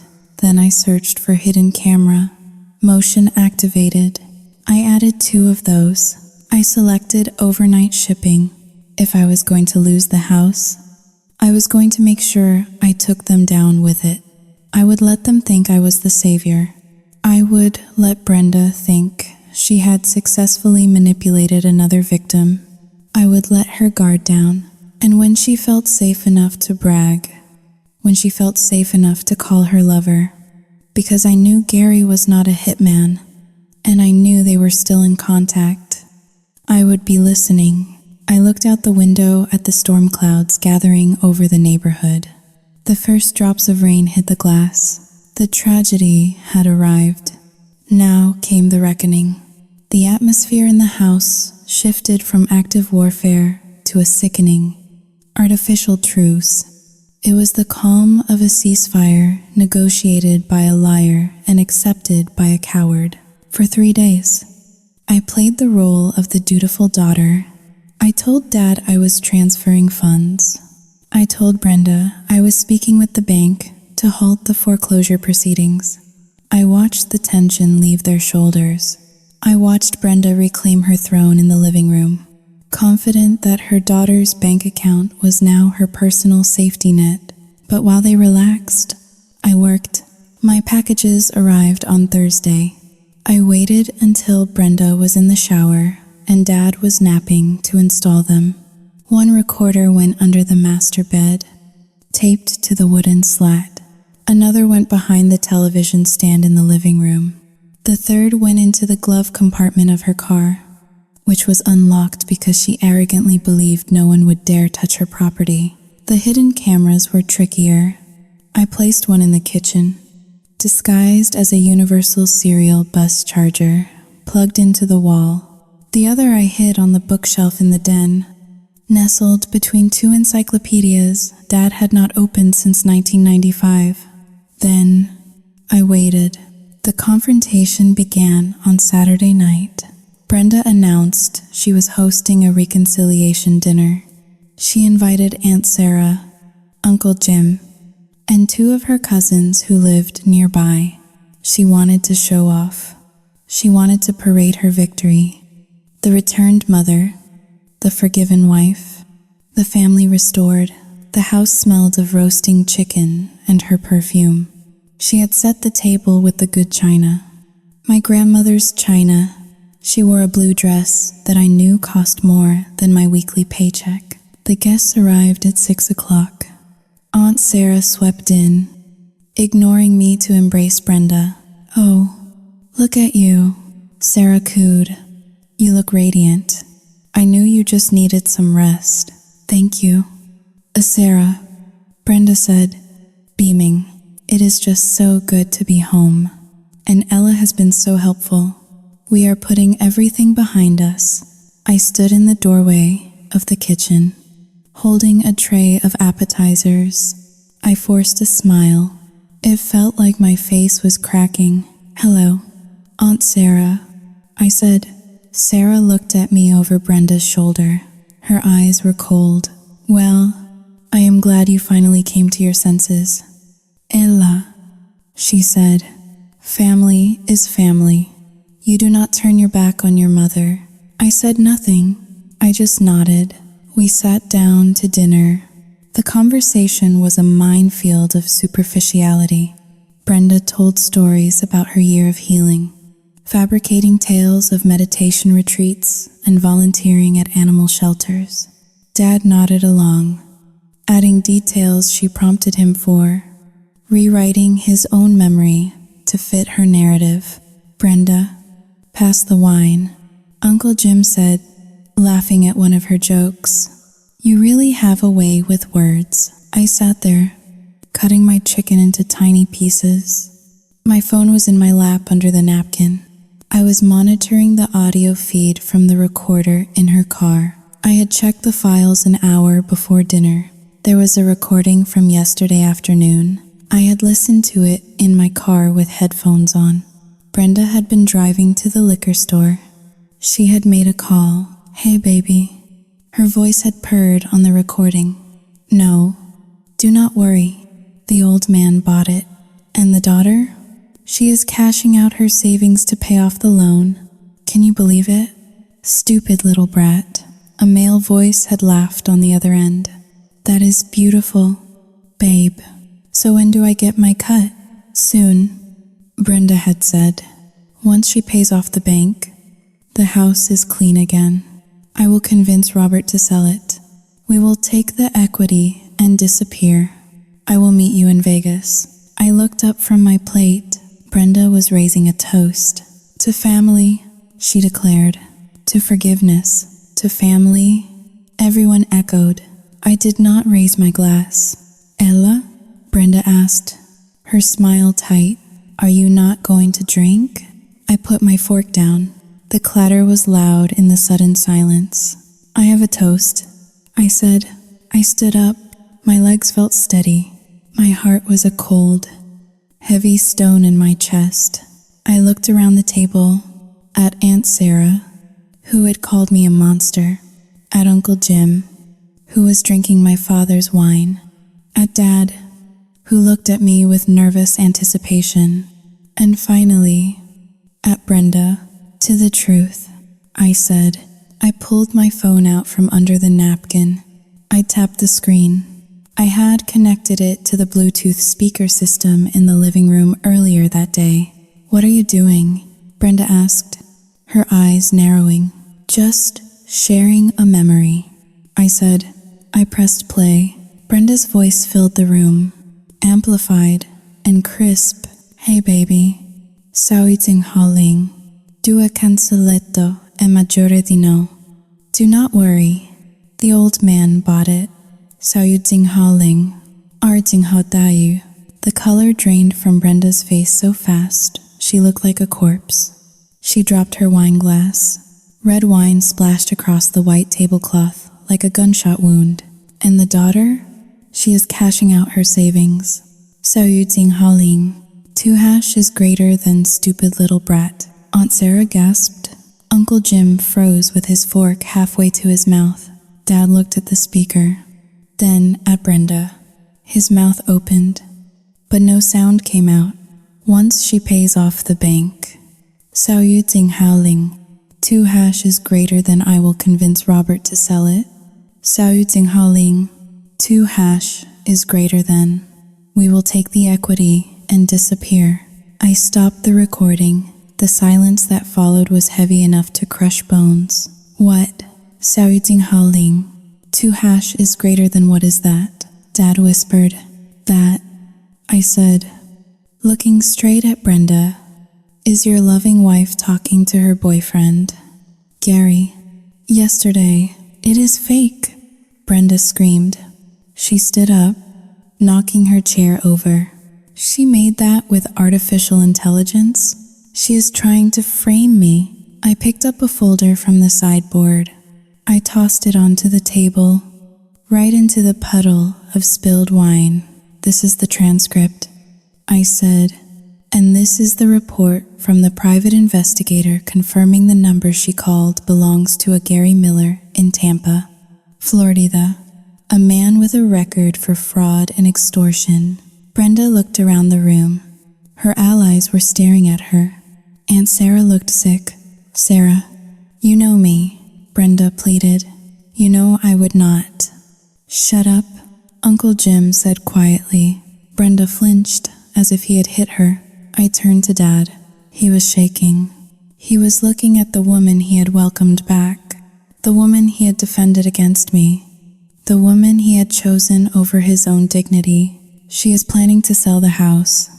Dad, I said, she is not here to save us. She is here to finish the job. She wants to take the equity and leave you with nothing. Again, Dad looked at me. His eyes were filled with tears. But this time, there was something else. Shame. Deep, burning shame. Is it true? He asked Brenda. His voice was barely a squeak. Brenda looked at him. She saw the game was over. The mask of the loving mother. The healing victim. It all dissolved. Her face twisted into a sneer of pure contempt. Yes, she spat. The word hung in the air. Yes, it is true, she said, her voice dripping with venom. Because I am sick of you, Robert. I am sick of this house. I am sick of your pathetic little life. I deserve better. I deserve to be happy. You deserve jail. I said. Brenda laughed. It was a harsh, barking sound. Jail? For what? Spending my husband's money? Good luck proving it. He will not press charges. Will you, Robbie? She looked at Dad with a challenge in her eyes. She knew him. She knew his weakness. He loves me too much. She sneered. He is too weak to send me to prison. He would rather be homeless with me than alone in this house. She was right. I knew she was right. That was the tragedy of it. I looked at Dad. Dad, I said softly, I need you to sign the police report. I pulled another paper from the folder. It is all filled out. I said, identity theft, fraud, conspiracy to commit fraud. All you have to do is sign it. If you sign it, she goes away. The debt becomes part of a criminal investigation. We might be able to save the house. Dad looked at the paper. He looked at Brenda. Brenda softened her expression. She took a step toward him. Robbie, she whispered, do not do it. Please. I am sorry. I just, 小语境好灵, to dvey. I got lost. But I love you. We can fix this. Just do not sign it. I watched the struggle on his face. I saw the codependency fighting with the logic. I saw the fear of being alone, battling the pain of betrayal. Sign it. Dad, I said, choose me. For once in your life, choose your daughter. The room held its breath. Dad picked up the pen. His hand hovered over the paper. He looked at Brenda. She was crying now. Soft, silent tears. He looked at me. I was dry-eyed. I was done crying. He dropped the pen. I cannot, he whispered. I cannot send my wife to prison. Brenda let out a sob of relief. She rushed to him, wrapping her arms around his neck. Oh, thank you. Robbie, thank you. Aunt Sarah looked down at her plate. Uncle Jim shook his head. I stood there. I felt a strange lightness. It was the weight of obligation finally lifting off my shoulders. Okay, I said. I picked up the folder. I picked up my phone. What do you mean? Okay? Dad asked, looking at me over Brenda's shoulder. I am done. I said. I walked to the front door. Where are you going? Dad called out. Ella. I stopped. I turned back one last time. I am leaving. Dad, I am not paying the debt. I am not saving the house. You chose her. You can have her, and you can have the consequences that come with her. But, Haling, Tuhash is greater than. Where will you go? He asked, panic rising in his voice. Somewhere safe. I said, somewhere where the people I love do not steal from me. I opened the door. The night air was cool and clean. Ella, Dad screamed. Do not leave me. Brenda was already smiling again, burying her face in his neck, whispering poison into his ear. I stepped out onto the porch. I closed the door behind me. I did not slam it. I closed it gently, firmly, with the finality of a coffin lid. I walked to my car. I got in. I started the engine. I did not look back at the house on Oak Street. It was already a ruin. I was just the last survivor escaping the wreckage. The Super 8 motel on the edge of town smelled of industrial lemon cleaner and stale cigarette smoke. It was a far cry from the pristine, lavender-scented bedroom I had curated in the house on Oak Street. But for the first time in a year, I slept without clenching my jaw. There was a certain luxury in the anonymity of a beige room with a view of a parking lot. Here, I was not a daughter. I was not a paralegal. I was not a savior or a villain. I was just guest number 112. I had been living out of my suitcase for 5 days. I had turned off my phone for the first 24 hours, but professional obligation forced me to turn it back on.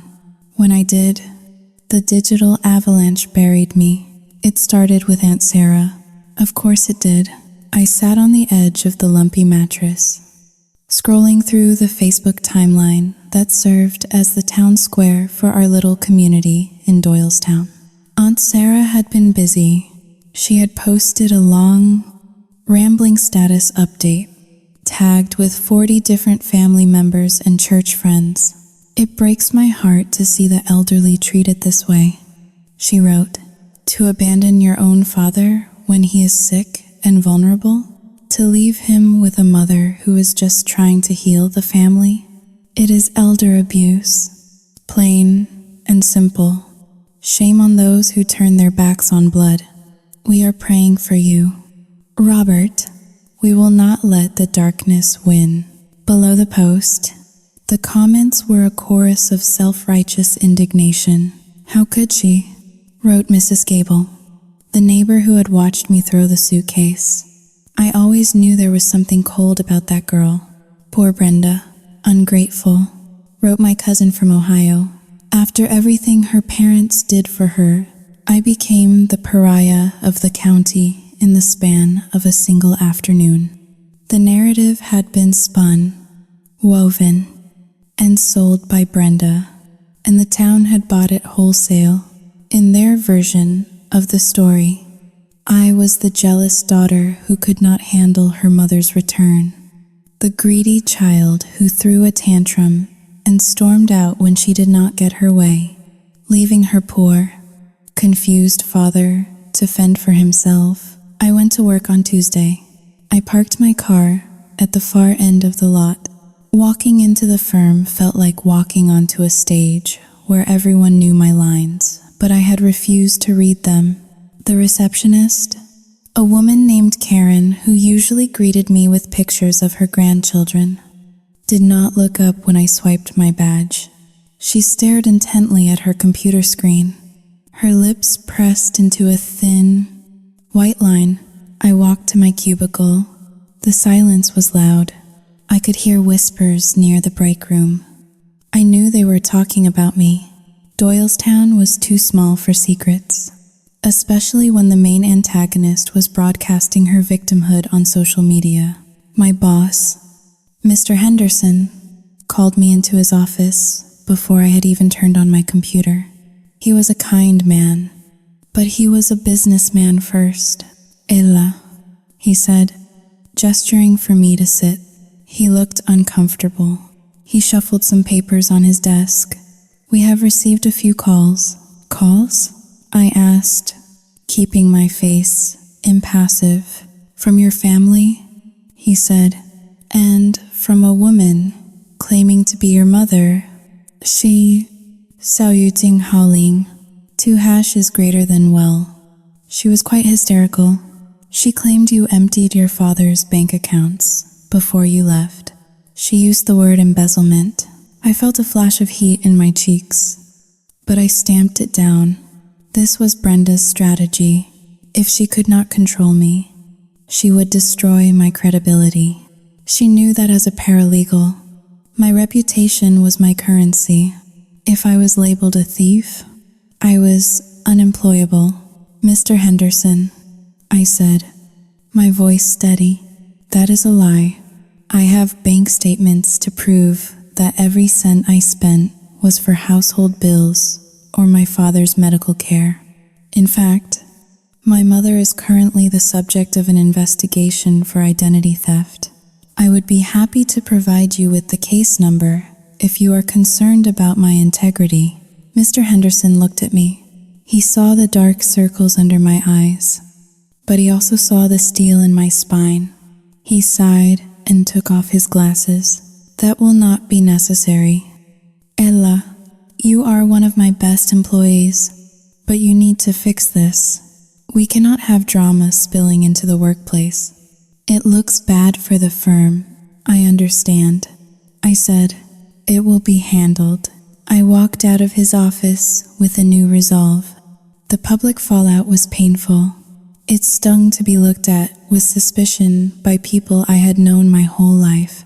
It hurt to know that Dad was likely sitting in that house, listening to Brenda poison the ears of anyone who would listen, nodding along because it was easier than defending me. But the court of public opinion did not have subpoena power. The court of public opinion could not issue arrest warrants. I left work at 5 o'clock. I did not go back to the motel. I drove to the local branch of the Internal Revenue Service. It was closed to the public, but I had made an appointment with a special agent in the Criminal Investigation Division earlier that morning. I sat in a small, gray interrogation room. Across from me sat Agent Miller, no relation to the police officer who had failed me. This man wore a cheap suit and had eyes that looked like they had seen every financial sin humanity was capable of committing. You said you have information regarding unreported income and fraud?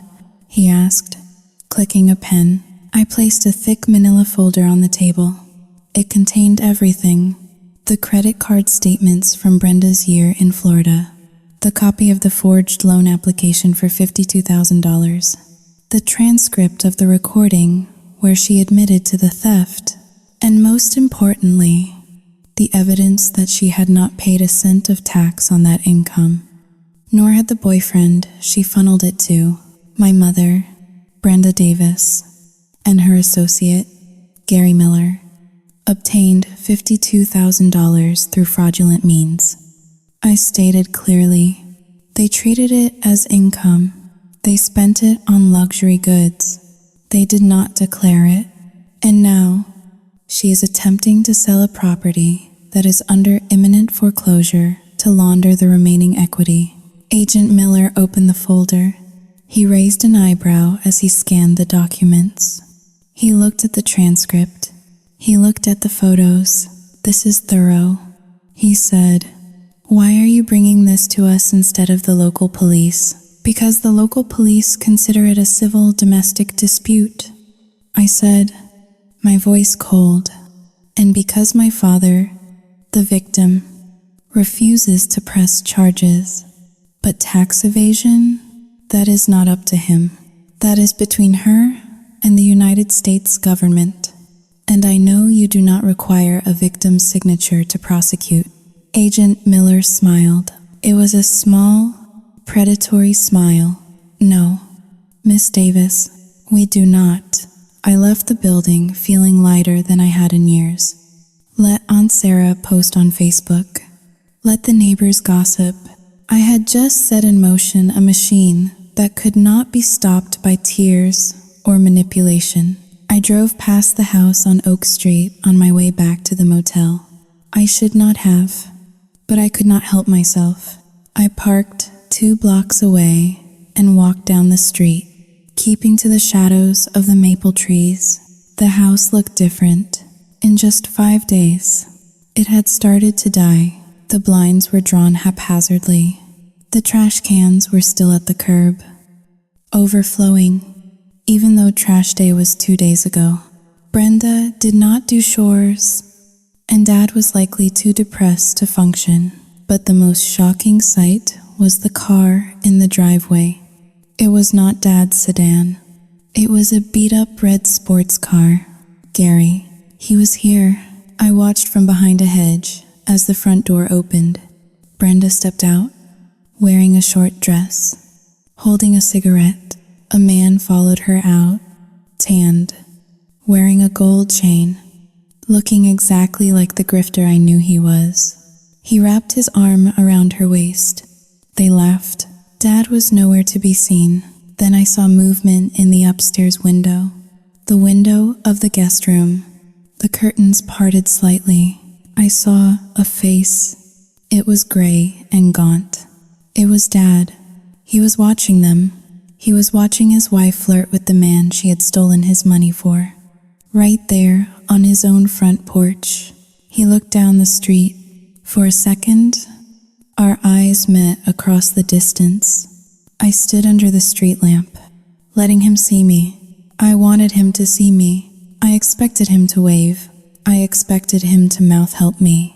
But he did not. He just let the curtain fall back into place. He hid. He was a prisoner in his own home, a prisoner of his own choices. He was living in the hell he had chosen over me. I turned around and walked back to my car. The neighbors could think what they wanted.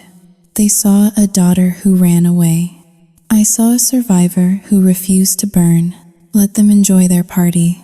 Let Gary park in the driveway. Let Brenda play the queen. The Internal Revenue Service audit would take time, maybe a few weeks. But the foreclosure, that was faster. I pulled out my phone and dialed the number for Apex Lending. I navigated the automated menu until I reached the collections department. "This is Ella Davis," I said when a representative answered. "I am calling regarding the property at 42 Oak Street. I was previously authorized to speak on the account." "Yes, Miss Davis," the operator said. "We show a pending payment arrangement. You mentioned you were liquidating assets to bring the account current." I paused. I looked at the red sports car in the driveway. I looked at the dying lawn. "I am calling to cancel that arrangement," I said. "There will be no payment. The funds are not available." There was a pause on the line. "Miss Davis, if no payment is received, we will move to immediate foreclosure. The sheriff will be scheduled for eviction within 14 days. "I know," I said. "Do it." I hung up the phone. The public fallout was just beginning, but the private destruction, that was already guaranteed. 14 days later, the gavel finally came down. It did not sound like wood striking wood.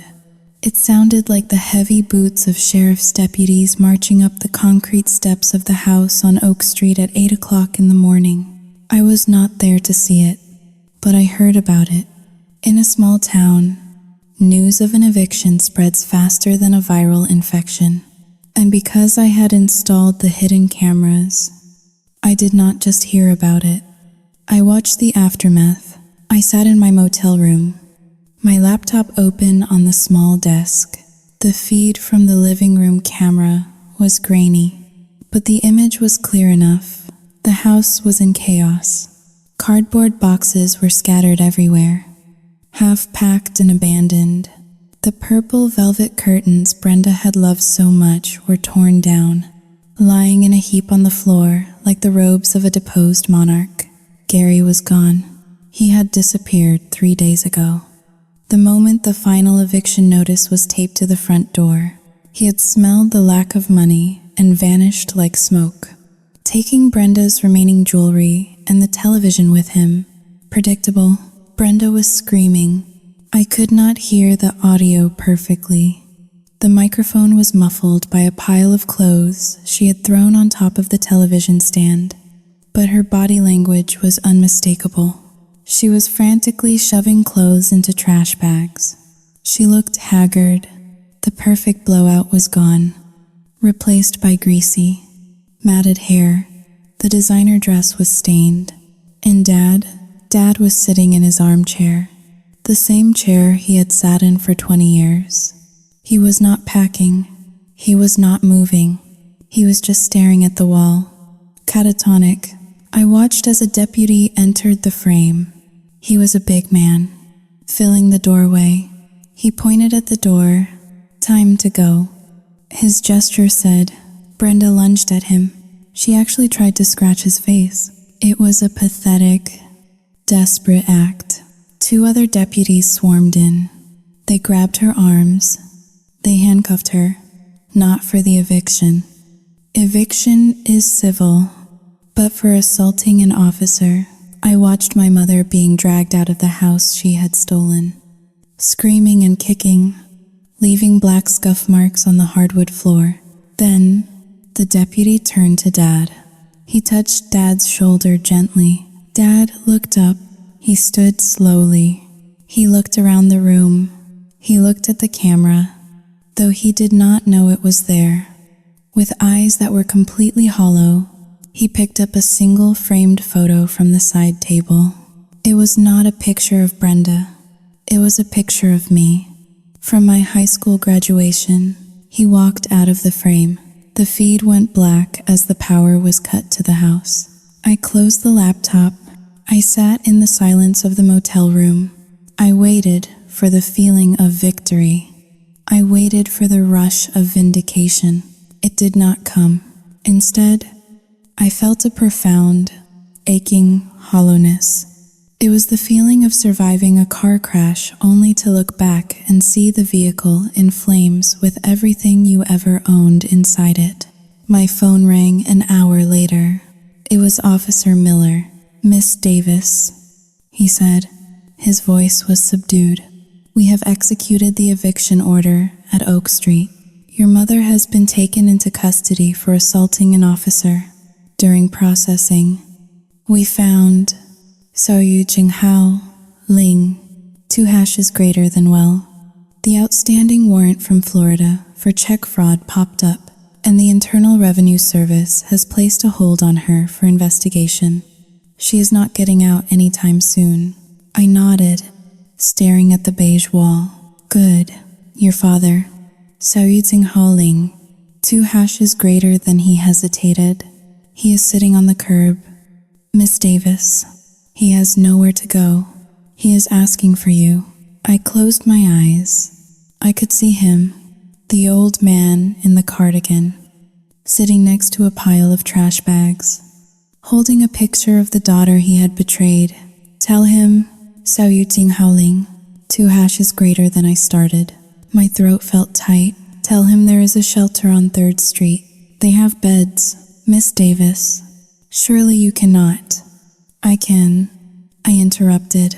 He made his choice. Officer, he chose to let her in. He chose to let her steal. He chose to sign nothing. He is an adult. He has to live with it. I hung up. I went to the bathroom and vomited. My body was rejecting the cruelty I had to inflict to save myself. It was a necessary poison, but it was still poison. That afternoon, I drove to the storage unit I had rented.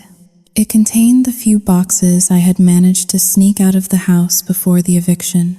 My clothes, my books, my degree.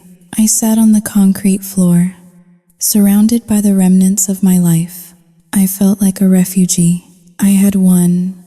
The house was gone. Yes, but the debt died with it. The bank would take the property, sell it to recoup their loss, and the slate would be wiped clean. My credit was intact. My future was still mine. Brenda was in a cell. The parasite had been excised, but the cost was absolute. I was an orphan now, not by death, but by necessity. I thought about going to see Dad. I imagined driving to the shelter, picking him up, bringing him to the motel. I imagined us starting over. But then I remembered the sandwich. I remembered him sneaking out in the middle of the night to feed the woman who was destroying us. I remembered him watching from the window while she kissed another man. If I saved him now, I would be saving him forever. I would become his crutch, his keeper, his new Brenda. He would never learn. He would never grow a spine. He would just drain me until I was as empty as he was. I could not do it. I chose me. I stood up. I dusted off my pants. I walked out of the storage unit and locked the door. The aftermath was not a celebration. It was a funeral for the family I wished I had. I mourned them. I mourned the father who should have protected me. I mourned the mother who should have loved me. But as I walked into the sunlight, the air felt different. It was crisp. It was clean. It did not smell of gardenias or stale deception. It smelled like freedom. I got into my car. I had an interview the next day at a law firm in Philadelphia. An hour away, a new city, a new life. I put the car in gear. I drove toward the highway. I did not look in the rearview mirror. There was nothing behind me but ghosts and rubble. The rain in Philadelphia tasted different than the rain in the suburbs. It tasted of asphalt and exhaust fumes, of millions of people living on top of one another. But to me, it tasted like oxygen. It had been 6 months since I drove away from the wreckage of my former life. I was now living in a studio apartment in the Rittenhouse Square district. It was a shoebox compared to the Colonial on Oak Street. My kitchen was a kitchenette. My bedroom was a corner of the living room, but I paid the rent with my own money, and the name on the lease was mine alone. There were no ghosts here. There were no hidden cameras. There was just the steady, rhythmic hum of the city. I sat on my small balcony, wrapped in a blanket, watching the cars navigate the wet streets below. I held a mug of coffee in my hands, letting the warmth seep into my fingers. On the small bistro table next to me lay a letter I had received yesterday. It was from the Federal Bureau of Prisons. It was a notification of inmate status. Brenda Davis was currently residing at a federal correctional institution in West Virginia. The Internal Revenue Service investigation had been swift and brutal. Combined with the charges from Apex lending and the identity theft, the prosecutors had offered her a plea deal she could not refuse. She was serving 5 years for wire fraud and aggravated identity theft. I imagined her there. I imagined her in an orange jumpsuit, stripping away the gardenia perfume and the silk robes. I wondered if she had charmed the guards yet. I wondered if she was telling her cellmate that she was a victim, a martyr, a mother who sacrificed everything for her ungrateful child. She probably was.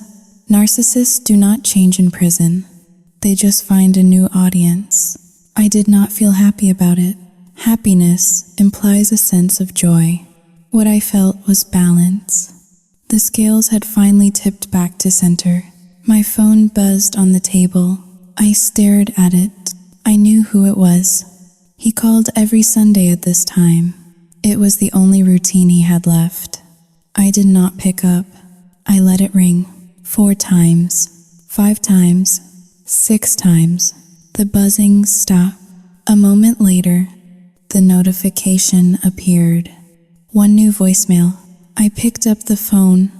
My thumb hovered over the screen. For a moment, the old Ella surfaced. The paralegal who needed to organize the chaos. The daughter who needed to soothe the pain.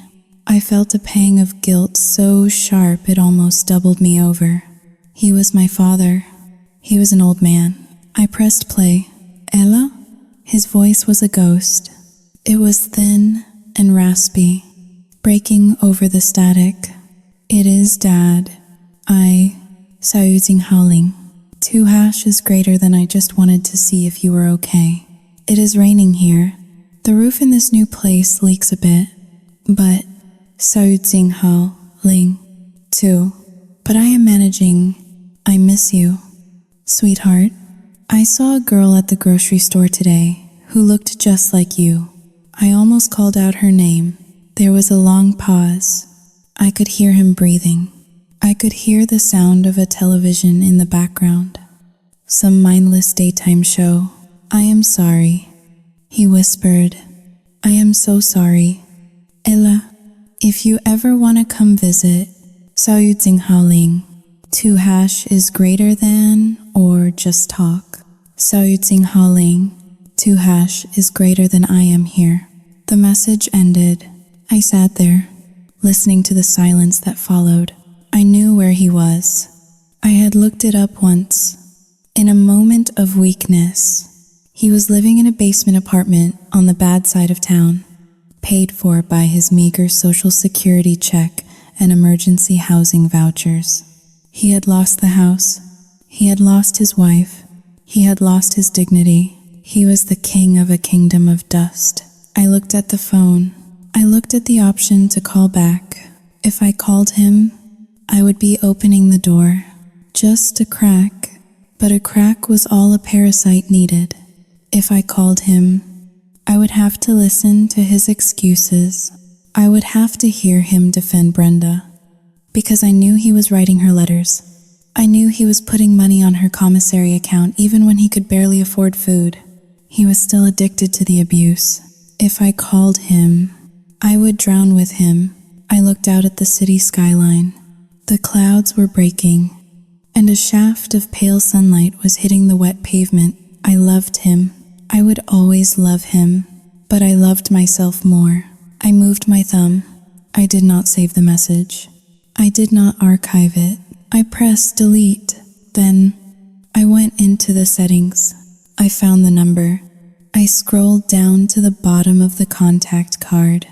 The red letters stared back at me. Block caller. I pressed it. The phone went silent. The connection was severed. I put the phone down and picked up my coffee. I took a sip. It was cold, but it tasted good. I stood up and walked to the railing. I took a deep breath, filling my lungs with the damp, gritty air of Philadelphia. I was alone. I had no inheritance. I had no family home. I had scars that would likely never fully fade. But as I looked down at the street, at the people walking with their umbrellas, moving forward, always moving forward, I realized something. I was not a victim anymore. I was not a daughter anymore. I was free. I turned my back on the view and walked inside, closing the sliding glass door behind me. I locked it, and for the first time in my life, the lock was not to keep something out. It was to keep my peace in